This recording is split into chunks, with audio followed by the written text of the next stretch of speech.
You know, when you stop and think about it, it's kind of staggering. What's that? These ancient structures, Mm-hmm. the Great Pyramid, those Roman roads that are somehow still here, Ah. Inca cities way up in the mountains, Right, yeah. all built without, the technology we rely on. How on earth did they manage it?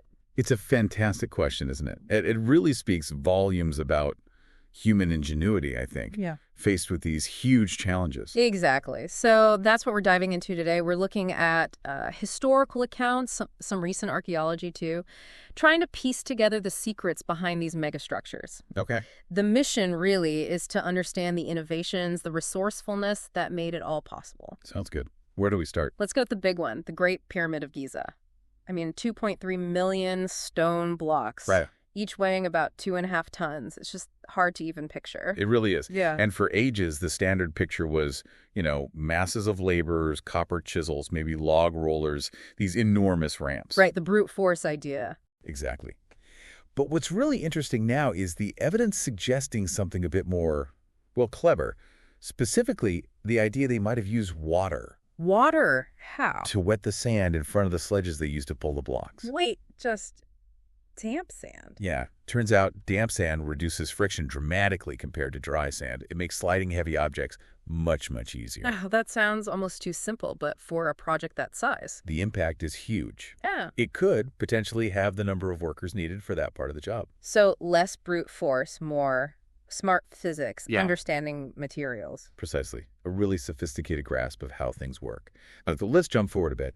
Different place, different time. Right. The Romans. Their engineering was maybe less about one single massive monument and more about infrastructure across a vast empire. Roads, aqueducts. Exactly. Mm-hmm. And a huge part of their success was their concrete, this incredibly durable material. Oh, yeah. I've heard about this. The stuff that, heals itself, gets stronger. That's the one.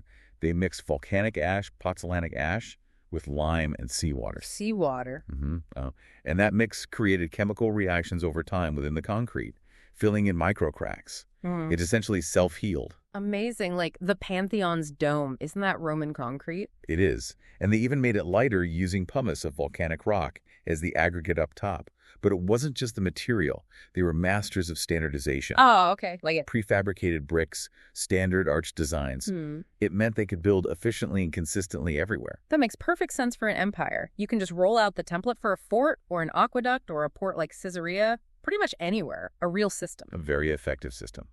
Now, let's shift again. High up in the Andes. The Inca, Yeah. right. Totally different environment, different challenges, earthquake country. And they built these incredible structures, often without mortar, no wheels we know of, no iron tools for shaping hard stone like granite. So how did they get that incredible precision? Those stones fit so tightly. Incredible skill. They used harder hammer stones to pound the blocks into shape and likely used sand, abrasive sand, to grind them down for that perfect fit. Just patience and precision. And that tight fit, that interlocking design, is what made the building so resistant to earthquakes. The stones could shift slightly and then resettle. Okay, but getting those huge blocks up the mountains in the first place. Another massive challenge, probably a combination of things. Llamas for smaller loads, maybe?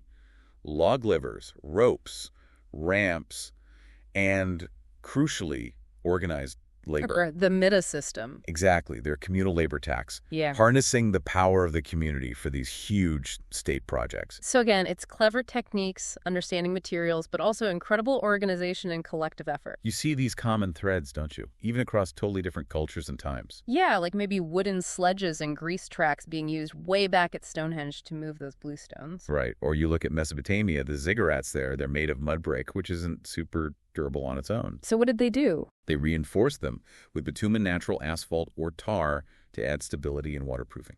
Finding local solutions. And Angkor Wat, that's another incredible site. Just astonishing precision again. Carving sandstone blocks so perfectly that gravity basically locks them together. Minimal or no mortar needed in many parts. It really drives home that these weren't just monuments built by sheer numbers. They were testaments to serious ingenuity. Absolutely. Deep knowledge of physics, geology, materials science, combined with sheer determination and organization. They really wrung every last bit of potential out of the resources they had, including human power. And achieved things that still impress us today with what we consider pretty limited tools. It definitely makes you think, doesn't it? Looking back at how they tackled these seemingly impossible projects, Hmm. it kind of poses a question for us now, you know? What challenge do we face today that seems insurmountable, but maybe, just maybe, could be cracked with that same kind of ingenuity, resourcefulness, and, importantly, working together? That's a great thought to end on. Mm. Something for all of us to ponder.